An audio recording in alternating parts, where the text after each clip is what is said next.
Hi, I'm Duy, And I'm Minnie. and today we are resuming our reading from this book, a Smithsonian book of comic book comics. Ha, I said that right this time. Do you not usually? I usually mess it up. And we are going to kick off this new stretch from reading from this book with everyone's favorite nonagenarian, Donald Duck.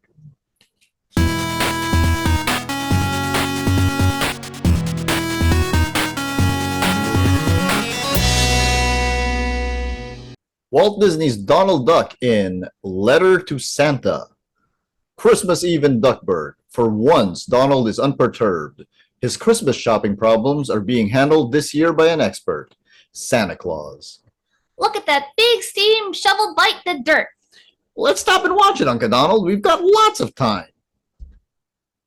Santa won't reach our house till around midnight. Meanwhile, we can learn a lot by watching this shovel dig.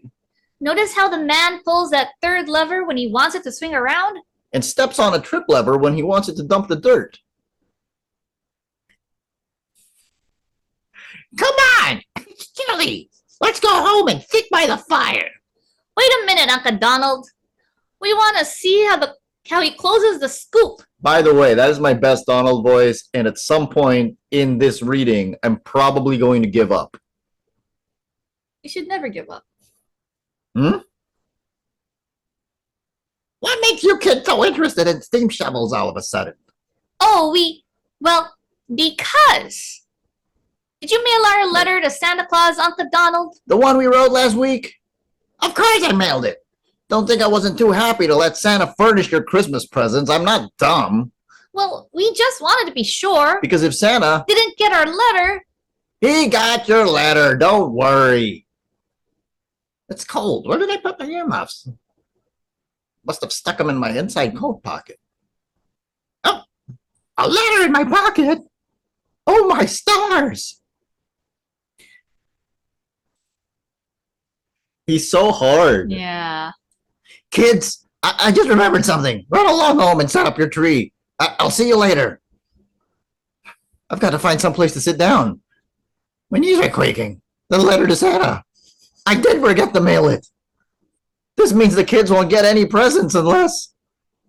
I may as well open the letter. I've got to furnish their presents now anyway.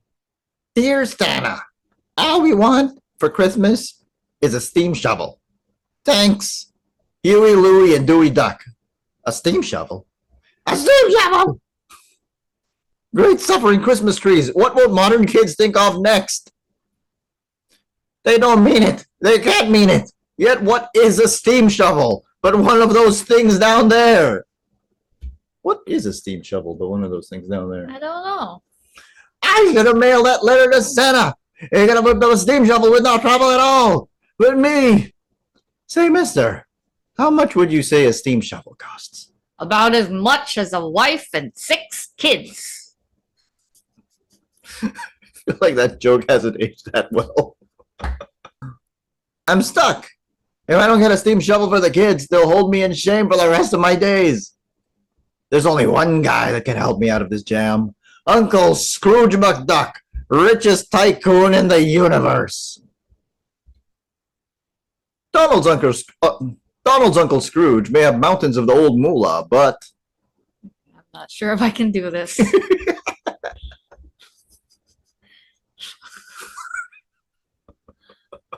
Oh man, I don't know.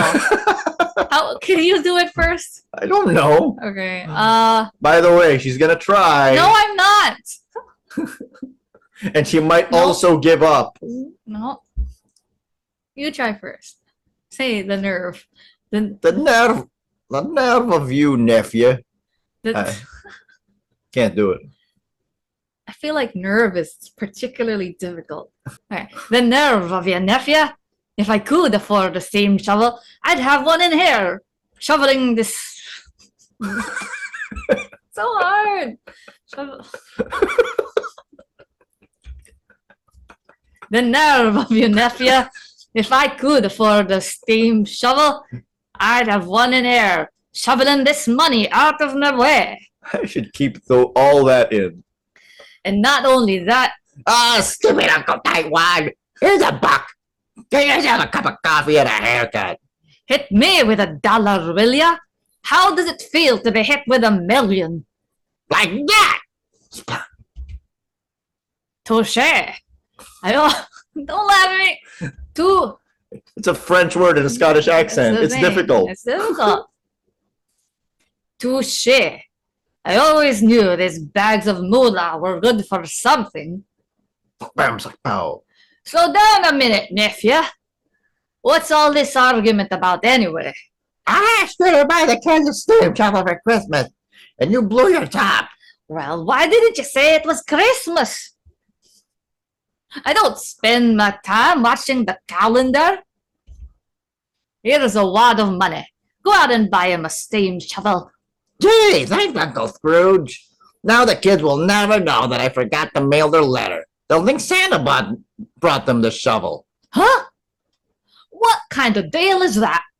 I furnish the money to buy their present, and Santa Claus gets the credit? So, I'll go out and buy them another. It's so hard. It's all so hard. My voice is dying. I'll go out and buy them another steam shovel. and I'll deliver it myself. I'll let them know. And Uncle Scrooge bought it for them. What's the use of having $11 billion if I don't make a big noise about it? Where's the owner of this sales yard? I want to buy a new steam shovel now. Tonight. Listen, bud, you don't buy steam shovels like you do teaspoons. You gotta order them from the factory. Does that feel good? Yeah, Voicing that one dude. yeah. I haven't time to order anything. I've got to find a shovel that's movable right now. Look lively, man. I want to buy a steam shovel now. Tonight? Another crackpot. I just finished telling a guy that you gotta order them things from the factory. Well, where is the factory? I'll buy the factory. The shades of Christmas Eve are down before Donald finally finds a steam shovel that is buyable and movable. By the way, if you are all still there, thank you. I don't know much about handling these things, but with good luck, I'll make it home. As he nears the intersection at the head of his home street, There's an awful rumbling sound coming the other direction.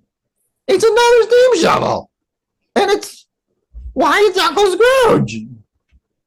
Out of my way, nephew. I was here first. You'll stay here till you tell me what you're doing with that steam shovel. I'm taking it to your nephew, smarty. And I'm going to tell them where I got it and why I got it. And how much it cost me. You are not. Don't tip them off that I forgot to mail their letter. And besides, I not have you spoiling their faith in Santa Claus. okay. Leave Santa Claus out of this. I want a little glory for myself. Back up. Oh, so you're going to get rough, eh? Back up, I said. Suppose you back up.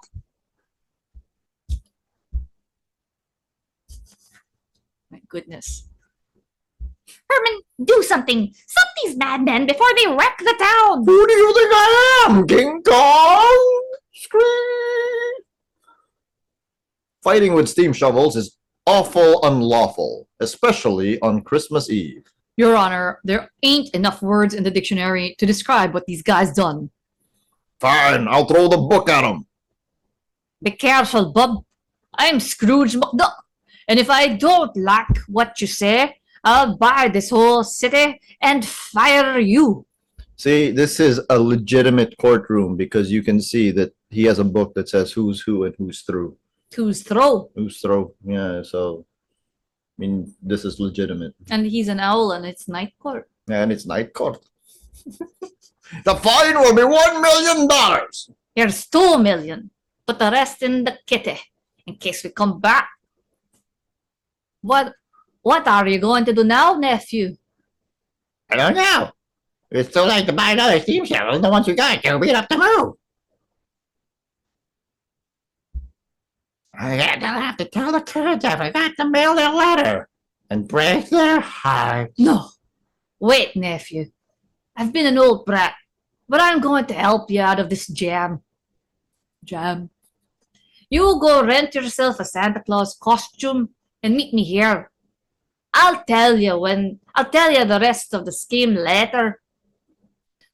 Donald doesn't know how lucky he is to have a brainy uncle like me. Meanwhile, the kids have been counting the hours, the minutes, and the seconds as they wait for midnight and Santa Claus.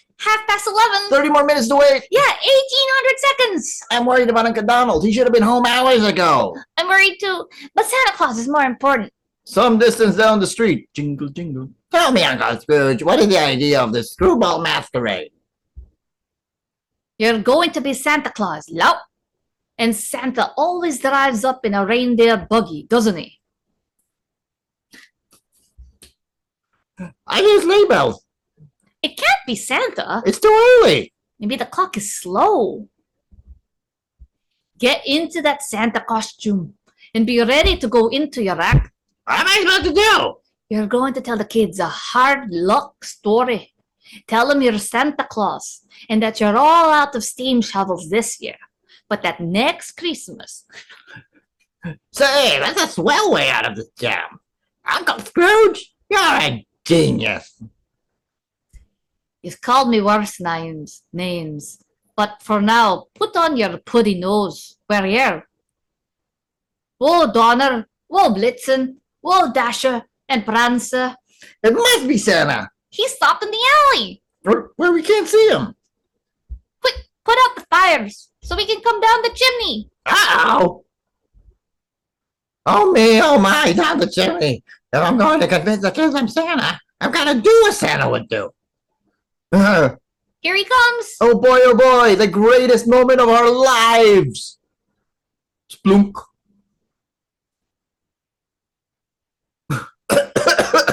That Santa Claus? Don't stand there like goofs. Make him feel welcome. We're sorry, Santa. We should have cleaned out the flu. Get off! Look out for my beard. Come here and sit down, Santa. We've got lunch ready for you. No, I only came to tell you. Oh boy, Santa Claus in our own house. I want to say, All the other kids in town will be green-eyed. give me a chance to say. Here's a glass of milk, Santa. No, And a no. sandwich. Well, come see our tree then. Confound these slick boots. Clumsy oaf. He'll mess up the job. I know it. Help me. I can't get up. We'll help you, Santa Claus. There you are. Santa, your nose is all flat. Yeah, it always gets soft at Christmas time. Can we weigh you, Santa, huh? No, I've got to tell you about that steam. Let us weigh you first. We want to tell all the kids how heavy you are and how wide and so on. No, I haven't time. Please, Santa, please. Okay, go get your scales ready. I'll be with you in a minute. Quick, give me a break or something, Uncle Scrooge. I've got to weigh as heavy as I look. Dumbhead. Pull the cotton padding out of your suit and fill it up with brains. I don't know what I'd do without Uncle Scrooge's help. All right, boys. Push out the scales and let's go. 106 pounds. Gee, you're heavy, Santa. Here's our tree, Santa. We want you to see how nice we fixed it up. Just brought the tree over. You're excited. Doggone these slick boots again. Fire! Jump in the shower, Santa. We'll put the fire out. Everything happens but the right thing. Now are you all right, Santa? Yes, but I don't feel so good. Let me tell you what I have to say, and I'll be going fast. Yes, Santa Claus. About that letter you wrote. The one about... Oh my, those bees are swelling and stretching my suit. Speak about the steam shovel. Yes, Santa, Claus. I'm going to be out of the teams in a few seconds. Squeak. Can't wait for an explosion. Aren't you going out the chimney, Santa Claus? Okay, but what an awful time to bring that up.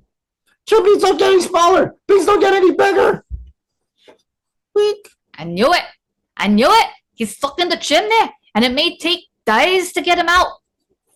It's up to me to explain things to the kids.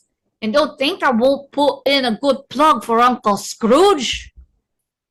Lucky I thought to bring another Santa suit in the sled. You see that coming? No.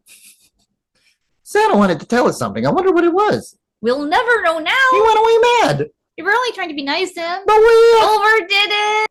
Oh, I wouldn't say that, boys. Santa! You look different. You're wearing glasses. Forget it. Got some soot in my eye.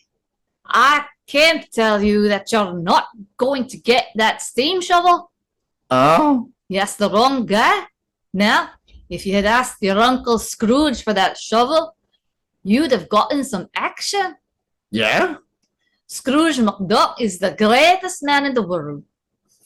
Why, he can give steam shovels easier than Santa Claus can give gumdrops.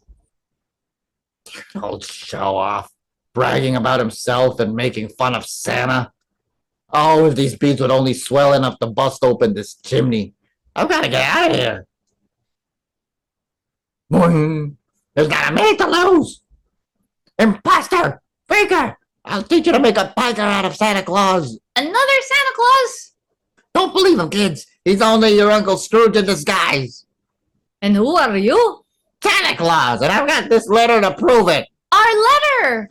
The only reason you kids don't get your steam shovel is I ran out of steam at the North Pole. But Uncle Scrooge has a lot of steam left. Notice? Our letter hasn't any postmark.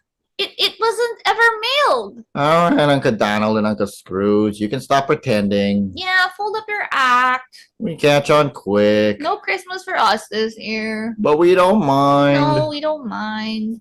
It's passive-aggressive little... It was all your fault! Is that so?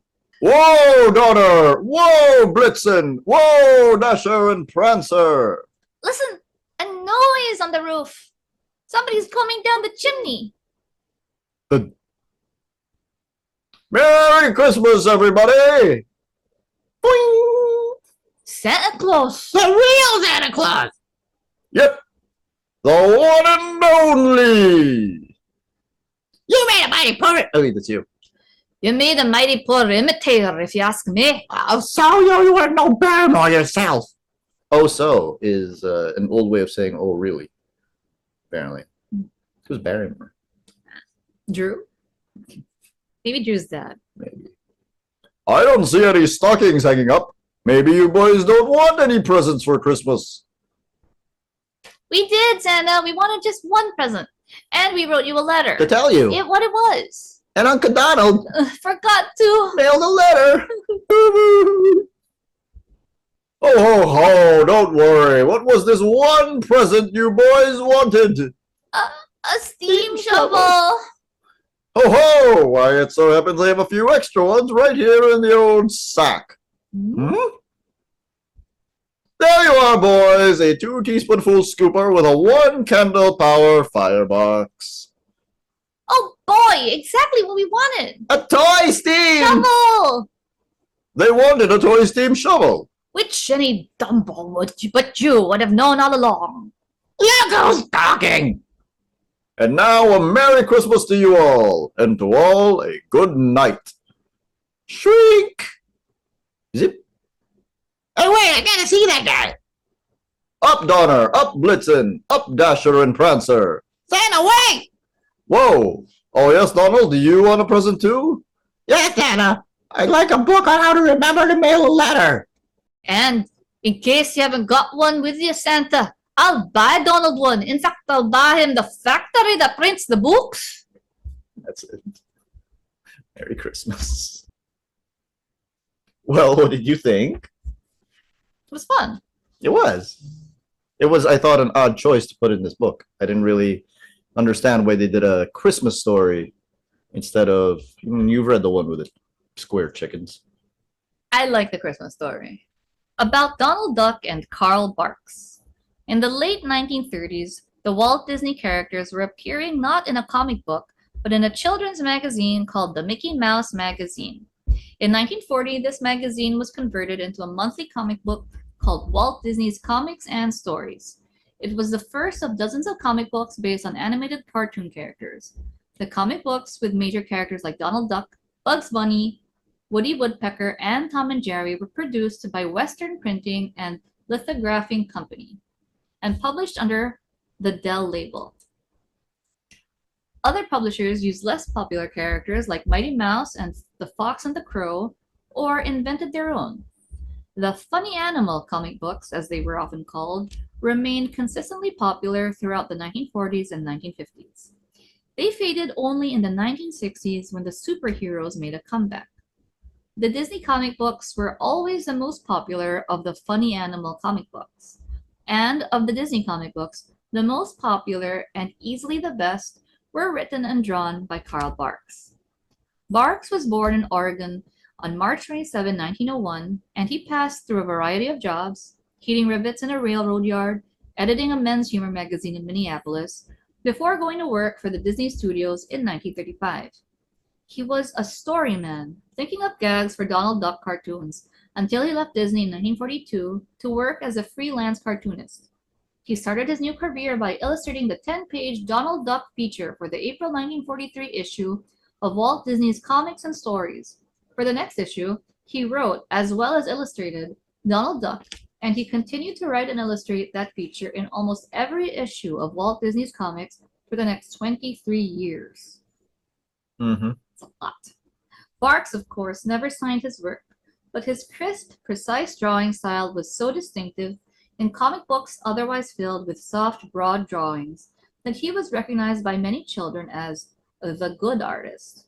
Mm-hmm. Barks' Donald Duck, the lead story in each issue of Walt Disney's comics, was so popular that when Barks was taken off the feature in 1950 to handle stories in other Disney comic books, reader protests quickly led to his reinstatement. At one point in the early 1950s, Walt Disney's comics was selling 3 million copies per issue, making it one of the most successful comic books ever published, and a very large part of that success was due to Barks. During his first 10 years in comic books, Barks also wrote and illustrated longer stories, usually 32 pages, for the Donald Duck comic book. Most of these stories were comic adventures, mixtures of laughter and thrills.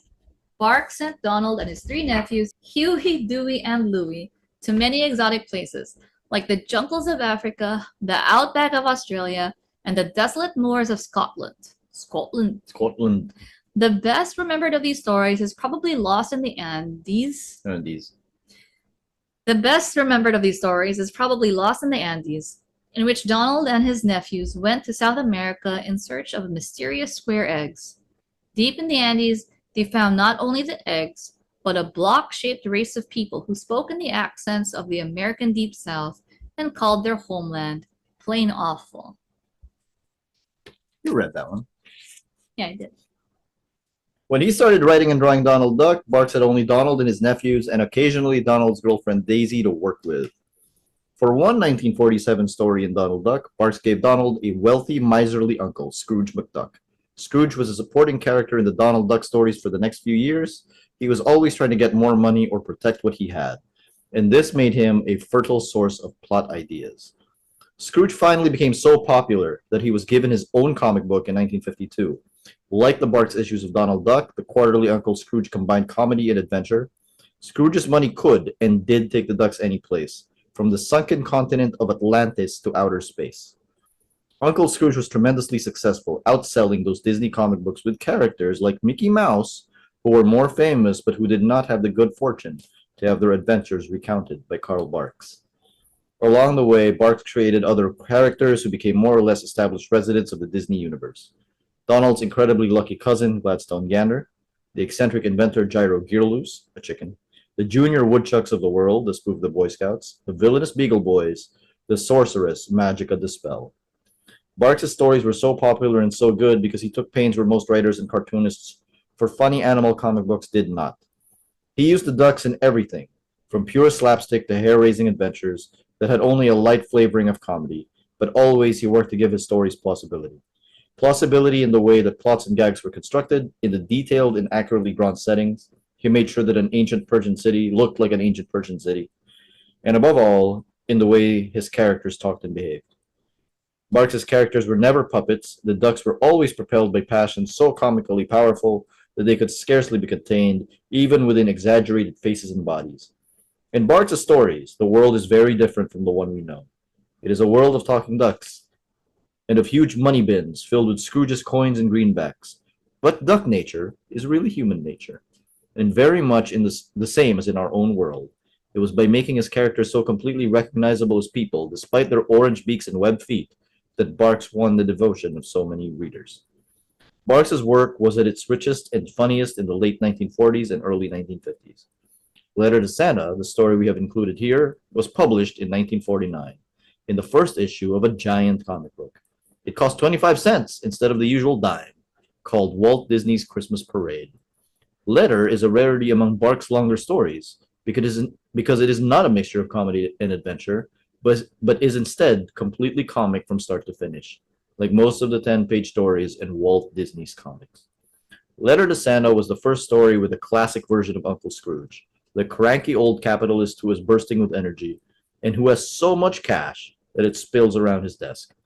In the earlier stories, Scrooge was not as rich or as egomaniacal. In later stories, after he had gotten his own comic book, Scrooge became a bit more likable, but a bit less funny. Santa Claus himself appears in Letter to Santa, and this is unusual because Barks usually avoided characters who were wholly fanciful, even on the terms set by the Duck's fanciful universe.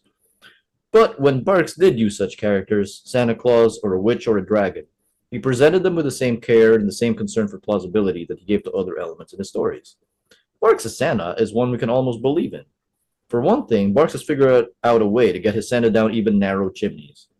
Note, too, that this Santa is a very practical fellow. He gives the nephews exactly what they want, but only that. There's no flood of unrequested gifts. And typically for Barks, this Santa, by his very existence, creates more problems than he solves. What problems did he create? He exists, and therefore, when Donald forgets to mail the letter.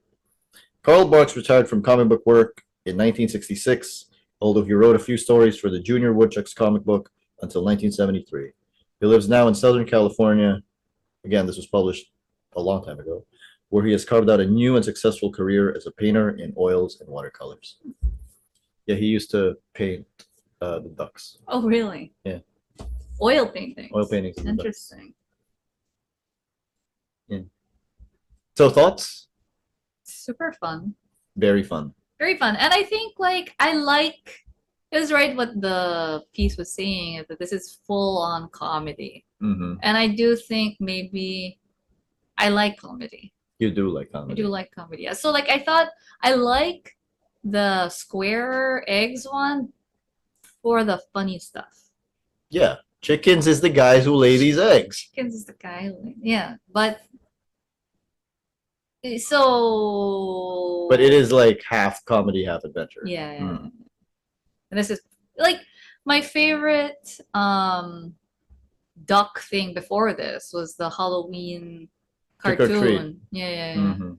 But I didn't know that was based on a comic. You said that. No, I got it wrong. Oh, It was a okay. cartoon, and then they made it a comic, and then they added things to the comic to kind of make it longer. Okay. Yeah, I super Mhm. like the. With Witch Hazel. Yeah. That was one of my first comics, actually. Yeah, it's based on the cartoon, Hmm. apparently. I know what your favorite Donald Duck thing is. Well, see, I don't think of that as a Donald Duck thing. Well, he's not in all of the Three Caballeros. Her favorite Donald Duck thing is the Three Caballeros. Right, but I don't think of it as a Donald Duck thing. Her favorite thing Donald Duck is in is the Three Caballeros. Yeah, it's the Three Caballeros. Hmm. The Three Caballeros, Three Gay Caballeros. We're birds of a They feather. say that we're birds of a feather. Hmm. What do you think of Uncle Scrooge? He's exactly what I expect from Uncle Really? Scrooge. Yeah. Okay. 'Cause- See, the thing is, I talked to you a lot about the 1987 DuckTales and why I don't like it. And a lot of it is because 1987 DuckTales Uncle Scrooge is immensely likable. I guess I don't remember that. He's a guy who shows everyone how much he cares about them and stuff. Okay. I haven't seen it since I was a kid. I haven't seen it since the 80s. So I don't remember that. So Yeah.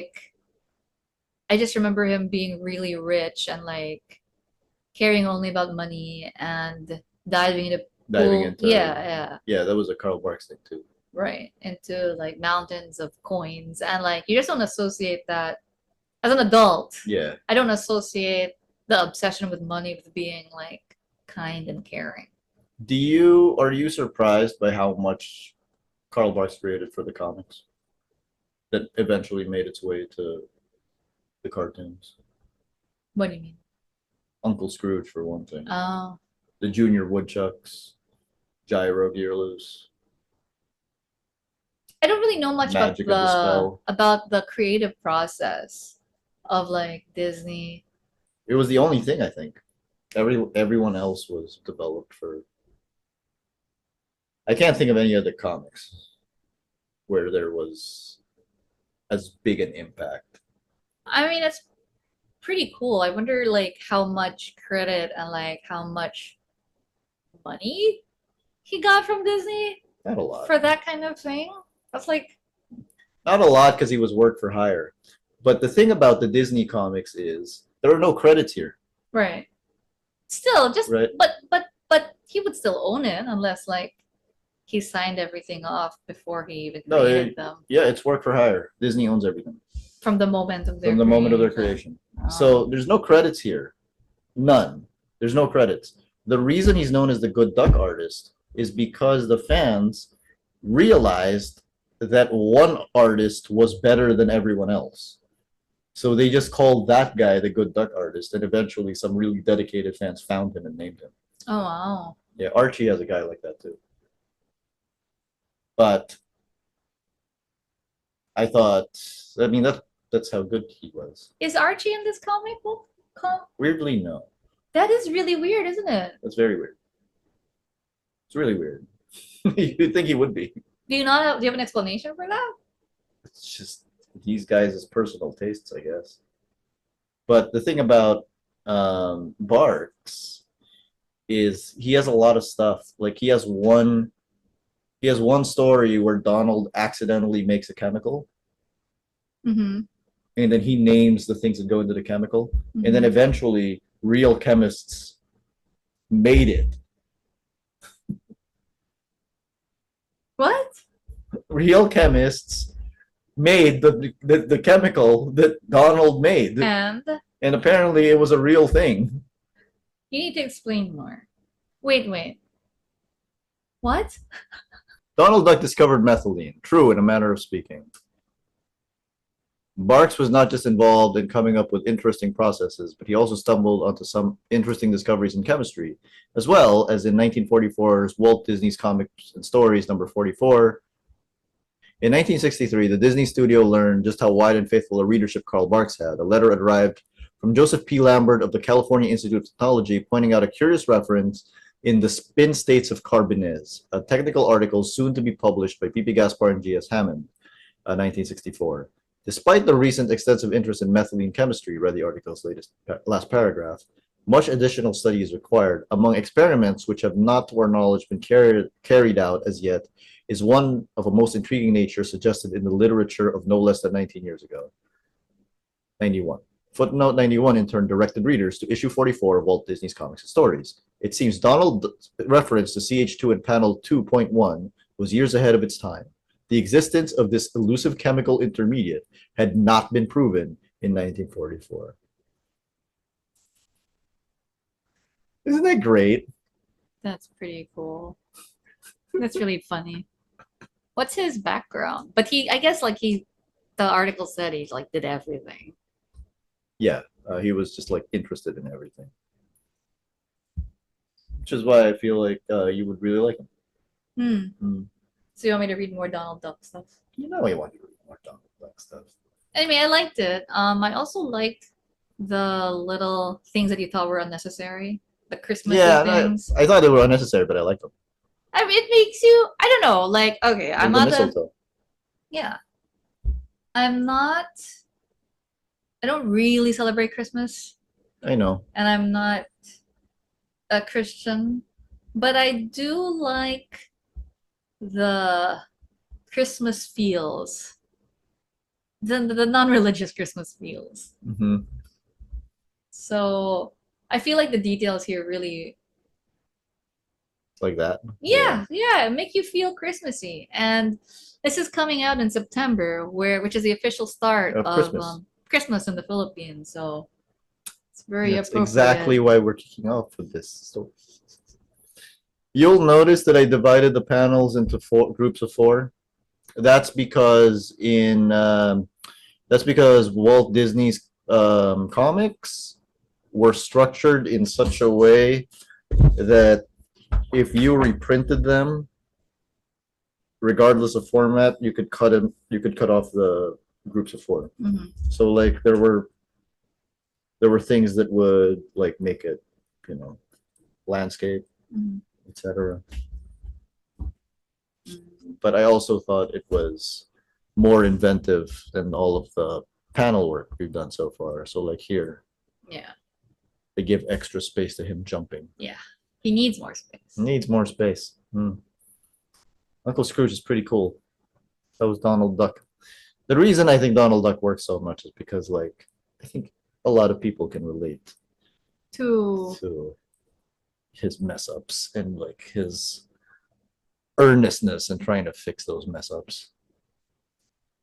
but really trying to. Where would his nephews even keep a steam shovel? I mean, I didn't say most people would relate to how dumb he is, but And like, I knew that they weren't asking for a real steam shovel, but I didn't know what they meant. I you didn't. didn't know what they meant. I didn't know that it was gonna be a miniature steam shovel, A toy steam shovel. a toy steam shovel. Yeah, I called on my website at one point. I said Karl Barks was probably the greatest of all time, and I think I kind of meant it. The greatest comic. Cartoonist of all time, because he was the highest selling cartoonist in the highest selling period of comics. Because a lot of the misconception is that the highest selling period of comics is World War II with the superheroes, but actually the funny animals outsold them afterwards. Mm, And the highest selling funny animal comic was Karl Barks' stuff. Right. And then he influenced so many, including like Calvin and Hobbes. So is Donald Duck your favorite comic? It's up there. But it's up there. I have a whole shelf of Donald Duck comics. When we were in Italy, I bought a Donald Duck comic. How many? I bought many Donald Duck comics, including one from a flea market. Hmm. Of one was a 1970 Italian reprint of Karl Barks' stuff, and he is also he has an asteroid named after him. I don't know what that has to do with anything, but he has an asteroid named after him, and he is also the only American comic book artist that has been named and influenced by Osamu Tezuka, who was the man who popularized a lot of manga. Wait. Who has an asteroid named after him? Karl Barks or Donald? Karl Barks. Oh, okay. I thought Donald. That's not surprising if he did, right? Yeah. Donald Duck stuff is such a huge influence on manga How? because manga was popularized, not created, but popularized by a guy named Osamu Tezuka, who created a bunch of different genres in manga. And one of them was the Mighty Atom, which we know better as Astro Boy. And if you take a look at the proportions of Astro Boy, and like he has certain comics where Donald Duck even shows up, and he and Barks like corresponded on a yearly basis. Interesting. Yeah. So I think Karl Barks is a pretty cool guy. I'm wearing a Karl Barks t-shirt. It's cute. Yeah. Is that from a specific comic? It is. You have it? I could find it. Do you remember? Yeah. Donald tries to sing. They can't stand it. It's cute. Okay. Any more final thoughts? Do you like that the nephews are basically interchangeable? I don't mind it. It's touching how nice of an uncle, how much Donald cares. Yeah, I mean that's the thing. I think that's the thing that people can relate to a lot. It's like, oh my god, I can't believe they want a steam shovel, but it's what they want. I cannot relate to that. Can you relate to I that? can. If you're like, what if I want a steam shovel? You're like, I can, yeah. hmm, I'll get you a steam shovel. a toy steam shovel. Probably know that you mean a toy steam shovel. I would never mean a toy steam shovel. What am I gonna do with a toy steam shovel?